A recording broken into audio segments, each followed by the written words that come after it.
Okay, we're going to look at how we can do some operations with some imaginary numbers. So we'll start off with an equation, which is x squared plus 16 equals 0. Now we're going to do this two ways. The first way would just be to take away 16 from both sides and square root both sides.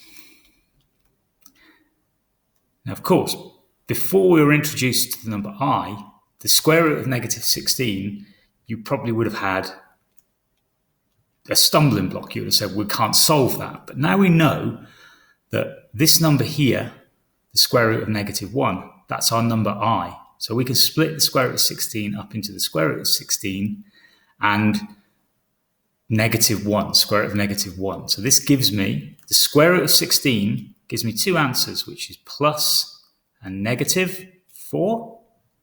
And this number here, the square root of negative 1, can be written as I. Now what I could do is I could actually do that a separate way. I could actually factorize that. So if you're asked to factorize it, so imagine we'd ask for x squared plus 16, and I want to factorize it and maybe solve it. So I need two brackets with an x and an x and equals 0. Now this is positive here. So we would have thought we either needed two negatives or two positives as our numbers here. But this is different with complex numbers. I also know that I've got nothing in the middle. I've got no x's. So I need to have one positive, and this number here needs to be the same as this number here, so that when I multiply these two together and these two together, they kind of knock themselves out, so there's no x's in the middle. You notice we've got this 16, and the square root of 16 is 4. So I'm going to put a 4 there and a 4 there, and that gets me the 16 at the end. 4 4s are 16. But this is plus, this is negative. That would give me a negative number as it stands, and I want a positive. I can get away with this, or I can make this correct by putting an I after both of those. So let's expand it out and see if we're correct. So x times x is x squared. This one times this one gives me minus 4ix, and this one times this one gives me plus 4ix, so I have no x's in the middle. And now we've got positive times negative, which gives me negative.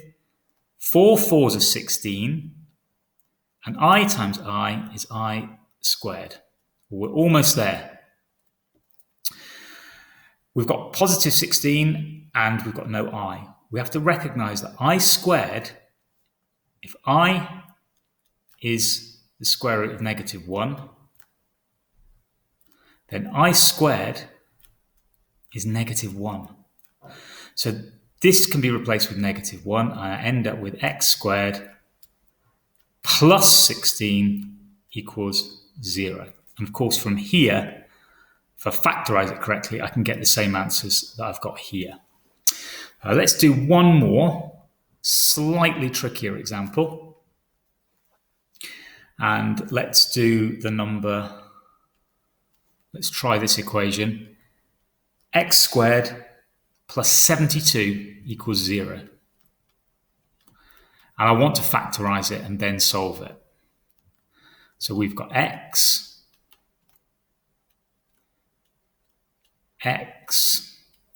equals 0. I want two numbers that times together to give me plus 72. Well, just like before, I'm going to have a plus and a minus. And I'm going to square root 72. So I just do this down here, square root 72. And this is just about your surds now. 2 times 36. I'm just finding a square number that goes into 72, and the square root of 36 is 6 if my maths is right, so this is going to become 6 root 2. Now I'm going to put an I after that, and this is take away 6 root 2 I. And when we expand this out, let's get rid of this bit of working here. When we expand this out, we end up with x squared. Nothing in the middle because those two kind of knock each other out. And then we get 6 times 6, which is 36. Root 2 times root 2 is 2, so it gives us the 72, but it's negative 72. And the I squared giving me a negative 1, so it makes it positive. You can just try expanding those out. And of course now, from the first bracket, we have x is equal to negative 6 root 2i. And from the second bracket, we have a positive.